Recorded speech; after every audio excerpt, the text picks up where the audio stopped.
Hello बच्चों, कैसे हैं आप सब। I hope you all are doing great. Welcome to your science class. So in previous class हमने अपने चैप्टर नंबर सेकंड को बहुत ब्रीफली बहुत अच्छे से डिस्कस किया था एंड आई होप कि आपने रिवाइज भी किया होगा। In today's class we will be discussing our new chapter which is chapter number third. और चैप्टर नंबर थर्ड में हम पढ़ने वाले हैं कोल एंड पेट्रोलियम के बारे में, राइट। सो बच्चों, let's move forward with the chapter. The things we use every day are materials. हम उन सारी चीज़ों का यूज़ करते हैं और हम डेली यूज़ करते हैं, उनको मटेरियल्स के नाम से जानते हैं। क्या आपने कभी सोचा है कि जो मटेरियल्स है ये कहाँ से आते हैं? तो बच्चों, ये हमें डिफरेंट डिफरेंट सोर्सेज से मिलते हैं। कुछ हमें प्लांट से मिलते हैं, कुछ हमें ट्रीज से मिलते हैं, कुछ हमें एनिमल्स से मिलते हैं और कुछ हमें नेचर से मिलते हैं, right. Now look at the pictures. Now look at the objects in the picture. आपको क्या करना है, आपको ऑब्जेक्ट्स को देखना है पिक्चर के अंदर और क्लासिफाई करना है हर एक ऑब्जेक्ट को कि वो नेचुरल है या फिर मैन मेड है। Give your reasoning for each. तो बच्चों, अगर हम सबसे पहले फोटो की बात करते हैं तो वहां पे आपको दिया गया है एक मशरूम। तो बच्चों, क्या मशरूम मैन मेड हो सकता है? No, it is natural, right. In second picture आपको दिया गया है क्लॉक। तो क्लॉक क्या होता है बच्चों? वो हमारा मैन मेड होता है, तो आप लिखेंगे man made. Third one is newspaper. Newspaper भी क्या है बच्चों? मैन मेड है। देन आता है काउ। काउ हमारा नेचुरल है, तो आपको क्या करना है, आपको ऐसे ही पिक्चर्स को देखना है और आइडेंटिफाई करना है whether the object is natural और मैन मेड। तो आपको इसको कंप्लीट करना है। Coming to the chapter, does this list include air, water, soil and minerals? क्या ये लिस्ट में हमारे एयर, वाटर और सॉइल इंक्लूड थे? तो बच्चों, ये जो सारी चीजें होती हैं इनको हम बोलते हैं natural resources. Now natural resources का मतलब क्या है? वो सारी चीजें जो हमें नेचर से मिली है हम उनको नेचुरल रिसोर्सेज के नाम से जानते हैं। In this chapter we will study some natural resources. इस चैप्टर में हम कुछ नेचुरल रिसोर्सेज के बारे में पढ़ेंगे कि हम उसको कैसे यूज करते हैं, जैसे कि कोल है, पेट्रोलियम है, ढेर सारी नेचुरल गैसेस है। There were made from remains of dead plants and animals. और ये सारी चीजें किससे बनी है? जितने भी रिमेन्स है किसके? डेड एनिमल्स के, डेड प्लांट्स के, उसी से ही हमारी ये सारी चीजें बनी हैं। और इन्हीं को ही हम बोलते हैं फॉसिल फ्यूल्स। क्या बोलते हैं बच्चों? फॉसिल फ्यूल के नाम से जानते हैं। नाउ जो हमारे नेचुरल रिसोर्सेज होते हैं हमने उनको डिवाइड किया गया है दो कैटेगरीज के अंदर। फर्स्ट होता है बच्चों आपका इनएग्जॉस्टिबल, विच मीन्स ऐसे रिसोर्सेज जिनकी हमारे पास एंडलेस सप्लाई है और वो खत्म नहीं हो सकते, मतलब inexhaustible, right. Second one is your exhaustible natural resources, मतलब कि ऐसे रिसोर्सेज जो कि हमारे पास लिमिटेड है और अगर हम उनका एक्सेसिव यूज करते हैं तो वो हमें फ्यूचर में देखने को नहीं मिलेंगे। तो इसमें इंक्लूड होते हैं आपके फॉसिल फ्यूल्स, फॉरेस्ट और वाइल्ड लाइफ। तो ये सारी आपके एग्जॉस्टिबल नेचुरल रिसोर्सेज होते हैं।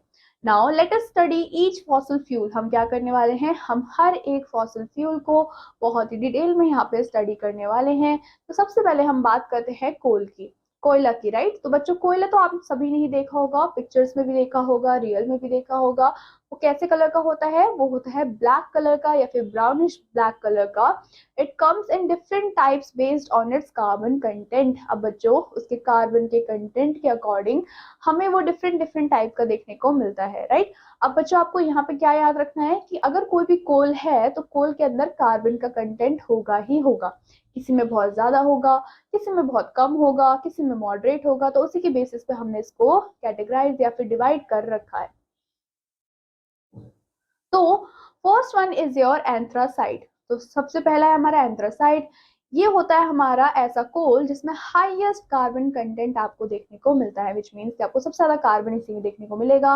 और कितना देखने को मिलता है बच्चों? अराउंड 86% इसमें कार्बन कंटेंट होता है और हम मेनली इसको यूज करते हैं हीटिंग पर्पस के लिए।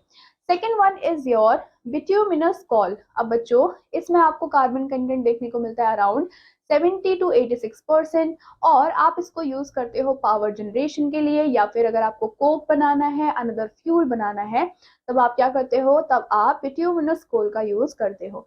देन आता है आपका लिग्नाइट। नाउ लिग्नाइट क्या क्या नाउ लिग्नाइट क्या होता है बच्चों? लिग्नाइट आपका लोएस्ट कार्बन कंटेंट होता है, अराउंड 60 to 70% कार्बन कंटेंट आपको लिग्नाइट के अंदर देखने को मिलता है। आप अगेन इसको यूज करते हो किस काम के लिए? पावर जनरेशन के लिए आप इनको यूज करते हो। नाउ इन तीनों की पिक्चर्स आपके टेक्स्ट बुक में दी हुई है जिसको कि आप देखेंगे। Then coming to formation of coal. अब कोल का फॉर्मेशन कैसे हुआ है, कैसे कोल बना है। तो बच्चों अगर कोल के फॉर्मेशन की बात करते हैं तो वो बहुत ही लॉन्ग प्रोसेस होता है। ऐसा नहीं होता कि ओवरनाइट कोल बन जाए, know that is not possible. उसको ईयर्स ऑफ ईयर्स लग जाते हैं कोल बनने के लिए। तो हम बोल सकते हैं कि जो कोल का फॉर्मेशन का प्रोसेस था वो स्टार्ट हुआ था around 300 to 400 million years ago. तो आप सोच सकते हो कि कितना पहले स्टार्ट हुआ था, कहाँ पे, जो हमारे स्वैम्पी एरियाज थे वहां पे स्टार्ट हुआ था। क्योंकि जो जितने भी प्लांट्स होते थे स्वैम्प एरियाज के वो डेड हो जाते थे, और जितने भी उनके रिमेन्स थे वो एक्यूमुलेट हो जाते थे सॉइल के अंदर, और वो एक लेयर को फॉर्म कर लेते थे, और उस लेयर को हम बोलते हैं पीट। राइट, यहाँ पे आपको पिक्चर में बच्चों गिवन है पीट का फोटो। आपको क्या दिख रहा है कि सबसे नीचे वाली जो लेयर है हमने उसको क्या बोला है, पीट बोला है, जहाँ पे जितने भी रिमेन्स थे प्लांट्स के वो एक्यूमुलेट हुए हुए। ओवर द टाइम क्या हुआ बच्चों, more layer of sediments cover the पीट। ओवर द टाइम क्या हुआ कि जितने और ज्यादा लेयर्स आते चले गए और उन्होंने पीठ को पूरी तरीके से कवर कर लिया और उन्होंने प्रेस कर दिया डाउनवर्ड्स की तरफ। दिस प्रेशर टर्न द पीट इनटू लिग्नाइट। अब बच्चों इसी प्रेशर की वजह से जो पीट था वो कन्वर्ट हो गया हमारे लिग्नाइट के अंदर। अब लिग्नाइट क्या था, ये हमारा टाइप था कोल का, जिसमें आपको लो कार्बन कंटेंट देखने को मिलता था। विद मोर कंप्रेशन, जैसे क्या हुआ, और ज्यादा कंप्रेशन आई और ज्यादा हीट हुई। राइट, तो ओवर मिलियन ईयर्स जो लिग्नाइट था वो चेंज हुआ किसके अंदर, बिट्यूमिनस कोल के अंदर, जिसमें आपका मॉडरेट कार्बन कंटेंट होता है। It has higher carbon content and it is darker in colour. ये कैसा होता है, डार्क होता है कलर में। इवन मोर कंप्रेशन, उसके बाद क्या हुआ, उस पर और कंप्रेशन पड़ा, उस पर और हीट आई, तो वो कोल जो है वो टर्न हो गया या फिर ट्रांसफॉर्म हो गया आपके एंथ्रासाइड के अंदर। और एंथ्रासाइड आपका क्या है, एक टाइप ऑफ कोल है जहां पे आपको हाईएस्ट कार्बन कंटेंट देखने को मिलता है। Now a coal is process to make useful materials. हम क्या करते हैं, हम कोल को प्रोसेस करते हैं ताकि हम ढेर सारे यूजफुल मटेरियल्स को बना पाए, जैसे कि आपके कोक, कोल तार और कोल गैसेस। सबसे पहले हम बात करते हैं कोक की। नाउ बच्चों, coke it is made by heating bituminous coal. हम कोक को बनाने के लिए क्या करते हैं, जो हमारे बिट्यूमिनस कोल होते हैं हम उनको हीट करते हैं without any air. It is use as a fuel, हम इसको फ्यूल की तरह यूज करते हैं और स्टील मेकिंग में भी यूज करते हैं। Second one is your coal tar. Now coal tar कैसा होता है, बहुत ज्यादा थिक होता है, ब्लैक लिक्विड होता है, left over from making Coke. ये क्या है बच्चों, जब हम कोक को बना रहे थे तो कोक को बनाने के बाद जितना भी हमारा लेफ्ट ओवर बच जाता है तो उसको हम कोल टार बोलते हैं। ये हम यूज करते हैं शैम्पूज के अंदर, ऑइंटमेंट्स के अंदर या फिर परफ्यूम्स के अंदर। थर्ड वन आता है आपका कोल गैस। यहाँ पे हम गैस की बात कर रहे हैं। तो बच्चों एक गैस प्रोड्यूस होती है जब हम प्रोसेस करते हैं कोल को। अब इसको हम यूज करते हैं लाइटनिंग के लिए, होम को हीट करने के लिए before natural gases. Now coming to knowledge digest, आपको क्या दिया गया है बच्चों, black smiths use coal to fuel their furnaces. Black smiths क्या करते थे, कोल को यूज करते थे फ्यूल करने के लिए उनके फ्यूनिक्स को, जिसकी वजह से इनेबल होता था, enabling them to forge metals into tools. जिसकी वजह से वो क्या करते थे, वो मेटल्स को टूल्स के अंदर कन्वर्ट करते थे, वेपन्स के अंदर कन्वर्ट करते थे, और अदर अदर ऑब्जेक्ट्स भी बनाते थे। The intense heat produced by burning coal made it ideal for melt working. अब बच्चों क्या होता था, जब हम कोल को मेल्ट करते थे तो बहुत ज्यादा हमें हीट देखने को मिलती थी, और इसी इंटेंस हीट की वजह से क्या होता था, मेटल वर्किंग पॉसिबल हो पाती थी। कमिंग टू पेट्रोलियम, अब हम बात करने वाले हैं कोल के बाद पेट्रोलियम की, जो कि अनदर क्या है, फॉसिल फ्यूल है। नाउ पेट्रोलियम को आप क्रूड ऑयल के नाम से भी जानते हैं। ये मिक्सचर होता है किसका बच्चों, solid, liquid and gaseous hydrocarbons का। ये आपको मिलता है नेचुरल गैसेस के अंदर। Petroleum and natural gas form from the remains of tiny sea organisms. अब जितना भी हमारा पेट्रोलियम है, जितना भी हमारा नेचुरल गैस है, वो किससे फॉर्म हो रहा है, वो हो रहा है जितने भी रिमेन्स पड़े थे हमारे सी ऑर्गेनिजम्स के, जो कि मिलियंस ऑफ ईयर्स अगो क्या हो गए थे, डाइड हो गए थे, और उसी वजह से हमको आज पेट्रोलियम देखने को मिलता है। The process of formation of petroleum and natural gas is shown below. अब बच्चों कैसे पूरा प्रोसेस है, कैसे पेट्रोलियम हमें मिलता है, इन सब की प्रोसेस आपको यहाँ पे नीचे दी गई है स्टेप बाय स्टेप। तो क्या हुआ, स्मॉल मरीन ऑर्गेनिजम्स डाइड। अब जितने भी छोटे छोटे मरीन ऑर्गेनिजम्स थे वो मर गए, and they sank to the ocean floor, और वो कहाँ आ गए, ओशन के फ्लोर तक आ गए। ओवर द टाइम क्या हुआ, ये जो लेयर्स है वो सेडिमेंट होते चले गए और उनको कवर करते गए बाकी के लेयर्स, जैसे कि हमने कोल में देखा था। एज मोर लेयर्स कवर्ड, जैसे ही धीरे धीरे और लेयर कवर्ड होने लग गई तो वहां पे इमेंस हीट देखने को मिली, इमेंस प्रेशर देखने को मिला। कहाँ पे बच्चों? अर्थ के क्रस्ट में। और इसने ही ट्रांसफॉर्म किया किसको? रिमेन्स को इनटू द पेट्रोलियम और नेचुरल गैसेस। उसके अलावा जो पेट्रोलियम और नेचुरल गैसेस होते हैं through porous rocks like sandstone but got trapped under impermeable rock layers, लेकिन क्या हो गए? वो रॉक लेयर के अंदर ट्रैप हो गए। यहाँ पे आपको पूरा पिक्चर में डिपिक्ट किया गया है कि कैसे जो फिश थे, सी ऑर्गेनिजम्स थे, वो डेड हुए, वो नीचे की लेयर में आए, उसके बाद उनके ऊपर और लेयर चढ़ती चली गई, कैसे हीट और प्रेशर जनरेट हुआ और उसकी वजह से हमें पेट्रोलियम देखने को मिला। Now coming to our next topic which is extraction and refining of petroleum oil। हम कैसे पेट्रोलियम ऑयल को एक्सट्रैक्ट करते हैं, कैसे हम उसको रिफाइन करते हैं।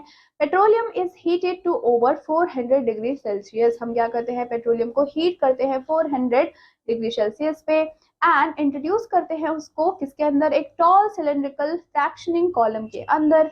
अब बच्चों ये जो कॉलम होता है इसके पास हॉरिजॉन्टल ट्रेज होती है, उसके अंदर as the petroleum vapours rises, जैसे जैसे क्या होता है? पेट्रोलियम वेपर बढ़ता चला जाता है inside the column, they cool and condense. वो क्या करते हैं? उसको कूल कर देते हैं, कंडेंस कर देते हैं डिफरेंट डिफरेंट हाइट्स पे। और किसके बेसिस पे? उनके बॉइलिंग पॉइंट्स के बेसिस पे। Different products are collected, different different products को हम क्या करते हैं? कलेक्ट करते हैं डिफरेंट डिफरेंट ट्रेज में। और जो हमारा मेन प्रोडक्ट होता है उसको हम ऑब्टेन करते हैं एक प्रोसेस के थ्रू, जिसमें इंक्लूड होते हैं बहुत सारे फ्रैक्शंस, जैसे कि आपके गैसोलाइन, आपके डीजल, कैरोसिन एंड अदर्स। इसी प्रोसेस को हम क्या बोलते हैं बच्चों? इस प्रोसेस का नाम होता है fractional distillation of petroleum. It separate the petroleum, ये क्या करता है? सेपरेट करता है पेट्रोलियम को इनटू डिफरेंट डिफरेंट कंपोनेंट्स। और वो किसके बेसिस पे होते हैं? वो उनके बॉइलिंग पॉइंट के बेसिस पे हम डिस्ट्रीब्यूशन करते हैं, जिसकी वजह से हमें बहुत सारे यूजफुल सब्सटेंसेस ऑब्टेन होते हैं। तो उसकी लिस्ट यहाँ पे आपको दी गई है टैबलेटेड फॉर्म में, हम उसको देखेंगे। पार्ट्स ऑफ पेट्रोलियम में फर्स्ट आता है आपका एलपीजी, जिसको हम बोलते हैं लिक्विड पेट्रोलियम गैस। इसके यूजेस क्या हैं? आप इसको होम्स में यूज करते हो, इंडस्ट्रीज में यूज करते हो। Second one is petrol. Petrol का यूज क्या है बच्चों? आप अपने कार्स में, प्लेन्स में या फिर ड्राई क्लीनिंग में आप पेट्रोल का यूज कर सकते हैं। Third one is your kerosene. Kerosene का आप यूज करते हो स्टोव को जलाने के लिए, लैम्प को जलाने के लिए, या फिर जेट एयरक्राफ्ट में भी कैरोसिन का यूज होता है। देन आता है आपका डीजल। डीजल हम यूज करते हैं हेवी व्हीकल्स के अंदर और जनरेटर्स के अंदर। ल्यूब्रिकेटिंग ऑयल हमें मिलता है जो कि हम ल्यूब्रिकेशन पर्पसेस के लिए यूज करते हैं। पैराफिन वैक्स हमें मिलता है जो कि हम यूज करते हैं ताकि हम ऑइंटमेंट्स में डाल पाए उनको। कैंडीज और वैसलीन में भी आपके पैराफिन वैक्स आपको देखने को मिलते हैं। उसके अलावा आपके बिटुमेंस होते हैं जो कि यूज होते हैं आपके पेंट्स में या फिर रोड की सर्फेसिंग में, हम इनका यूज करते हैं। Now coming to our next topic which is petrochemicals। Now petrochemicals क्या होते हैं बच्चों? ये बहुत ज़्यादा हेल्पफुल सब्सटेंसेस होते हैं जो कि हमें पेट्रोलियम से मिलते हैं और नेचुरल गैसेस से मिलते हैं। इसी को ही हम पेट्रोकेमिकल्स के नाम से जानते हैं। नाउ इन केमिकल्स का हम यूज़ करते हैं कब? जब हमें डिटर्जेंट्स बनाने होते हैं, फाइबर्स बनाने होते हैं, जैसे कि आपके पॉलिएस्टर्स और nylon, plastic like polythene and other man made materials, तब आप पेट्रोकेमिकल्स का यूज़ करते हैं। हाइड्रोजन गैस क्या करती है बच्चों? Hydrogen gas from the natural gas is use to make fertilisers. आप हाइड्रोजन गैस का यूज करते हो ताकि आप फर्टिलाइजर्स को बना पाओ। कौन से फर्टिलाइजर्स बच्चों? जैसे कि आपके यूरिया। उसके अलावा ये क्या है? बहुत ज्यादा वैल्यूएबल है कमर्शियली। और पेट्रोलियम को हम क्या बोलते हैं? ब्लैक गोल्ड के नाम से भी जानते हैं। क्या बोलते हैं बच्चों? Black gold. Coming to natural gas. Now natural gas हमारा किससे कंपोज होता है? वो कंपोज होता है हमारे मीथेन से। और ये बहुत ही यूजफुल फ्यूल की तरह काम करता है पावर प्लांट्स में और ये जनरेट करता है इलेक्ट्रिसिटी को। नाउ यहाँ पे हम बात करेंगे कंप्रेस्ड नेचुरल गैस की, जिसको आप शॉर्ट फॉर्म में सीएनजी के नाम से भी जानते हैं। और सीएनजी किस में यूज होती है बच्चों? हमारे व्हीकल्स में यूज होती है क्योंकि ये ज्यादा इको फ्रेंडली होता है एज कम्पेयर टू पेट्रोल और diesel. It is now use as a fuel for vehicles because it is less polluting, क्योंकि ये पॉल्यूशन कम कॉज कर रहा है, क्योंकि पेट्रोल और डीजल बहुत ज्यादा पॉल्यूशन बढ़ा रहे थे। The great thing about CNG is that it can be use directly in Holmes.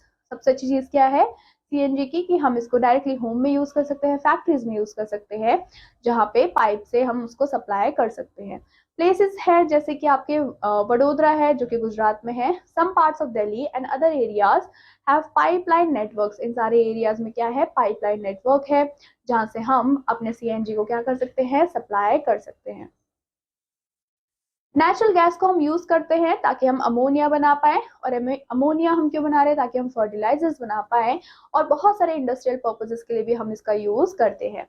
It is use in the production of hydrogen. उसके अलावा ये कहाँ पे यूज होता है?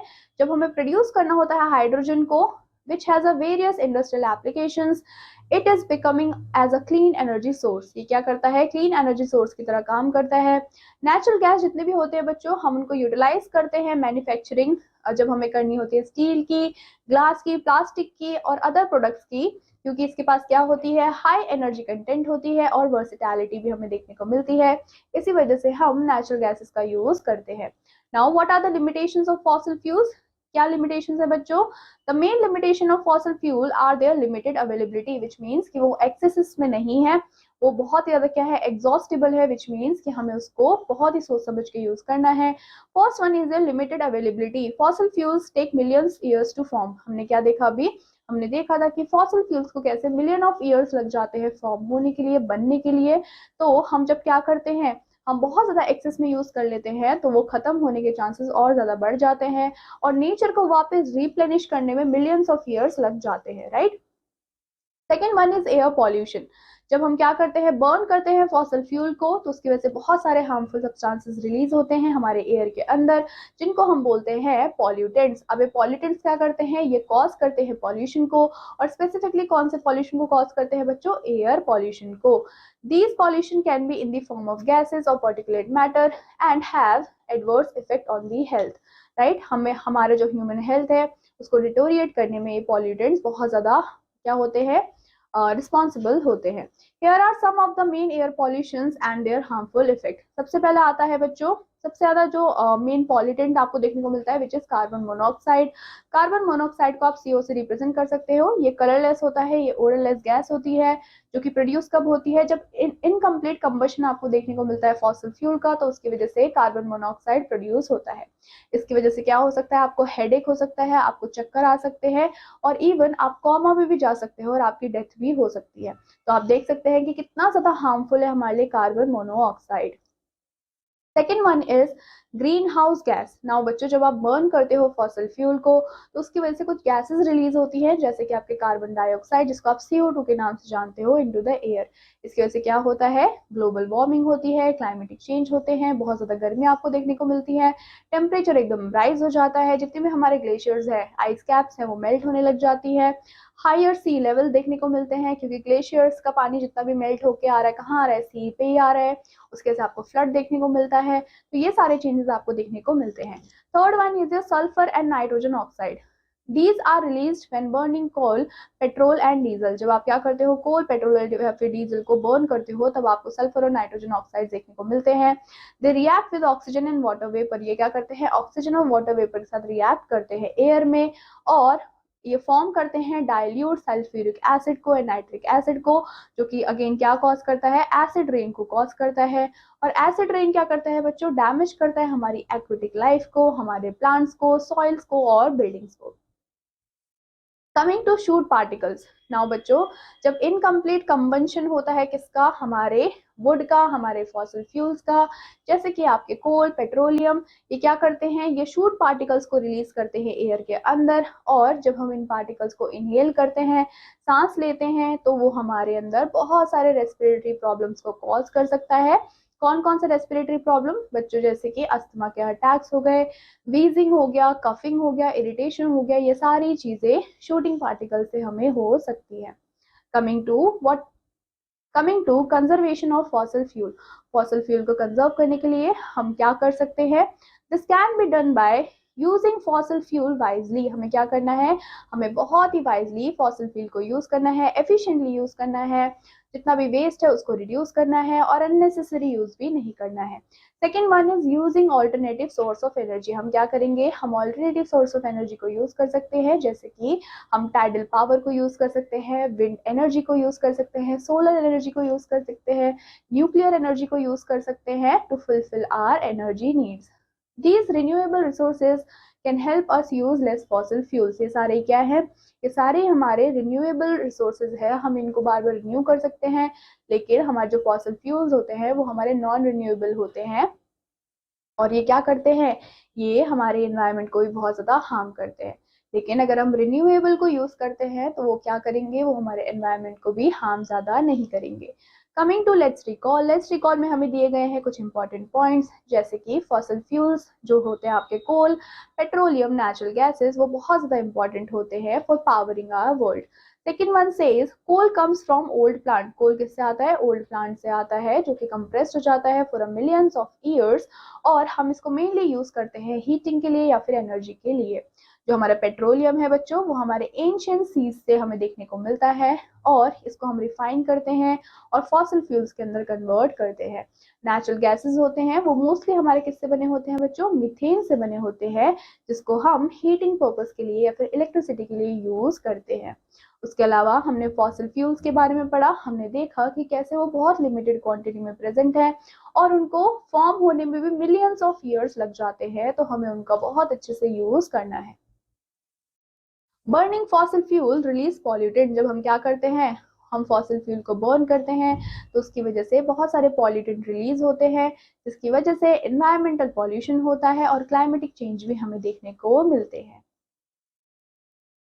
So बच्चों, that is all about this chapter. I hope आपको ये chapter समझ आया होगा and I hope you will revise it. I will meet you in your next class with your next interesting chapter. Till then, take care and bye-bye.